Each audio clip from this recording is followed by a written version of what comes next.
Kepada peminat-peminat movie daripada Marvel, Marvel baru sahaja umumkan senarai pelakon-pelakon utama untuk movie mereka yang baru, iaitu Avengers Doomsday yang akan keluar pada tahun 2026 bulan 5. Ada pelakon yang aku expected dan ada juga yang aku tak sangka dia masuk dalam Avengers Doomsday ni. So terima kasih kepada GSC kerana buat poster ni. So kita ada Chris Hemsworth sebagai Thor, Tom Hiddleston sebagai Loki. So Loki ni korang kena tengok series dia, memang best TV series dia dekat Disney Plus, baru korang faham dia punya cerita.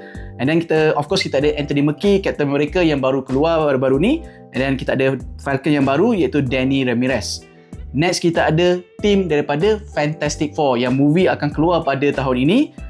Pedro Pascal sebagai Reed Richards, Vanessa Kirby sebagai Sue Storm, Joseph Quinn sebagai Johnny Storm dan juga Ebon Moss sebagai The Thing. Yang ni yang aku tak sangka. So kita ada geng-geng X-Men.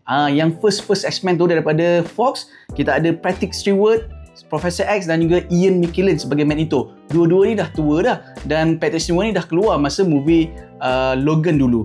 Rebecca sebagai Mystique and then Alan Cumming sebagai Nightcrawler. Movie Thunderbolt belum keluar tapi dah ada dah geng-geng Thunderbolt ni masuk sekali, iaitu Florence Pugh, Yelena, David Harbour, Red Guardian, Sebastian Stan sebagai Winter Soldier dan juga Wyatt Russell sebagai US Agent. Black Panther pun ada. So kita ada Letitia Wright, Nemo, Tenoch Huerta, tak pasti sangat sebut dia macam mana. Kita ada Simu Liu sebagai Shang-Chi, and then yang ni tak sangka, kita ada Channing Tatum sebagai Gambit. Dia keluar sekejap je masa movie Deadpool dengan Wolverine, tapi dia ada dalam Avengers Doomsday ni. Kita ada Paul Rudd sebagai Ant-Man, Hannah John sebagai Ghost, kita ada Kelsey Grammer sebagai The Beast, dan kita ada Cyclops juga.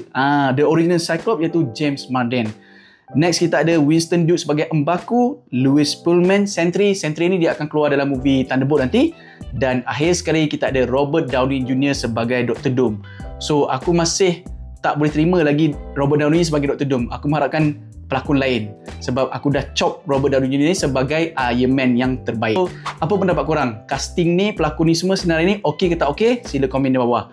Follow TV Kacak, komen jika ada soalan, share dengan kawan-kawan.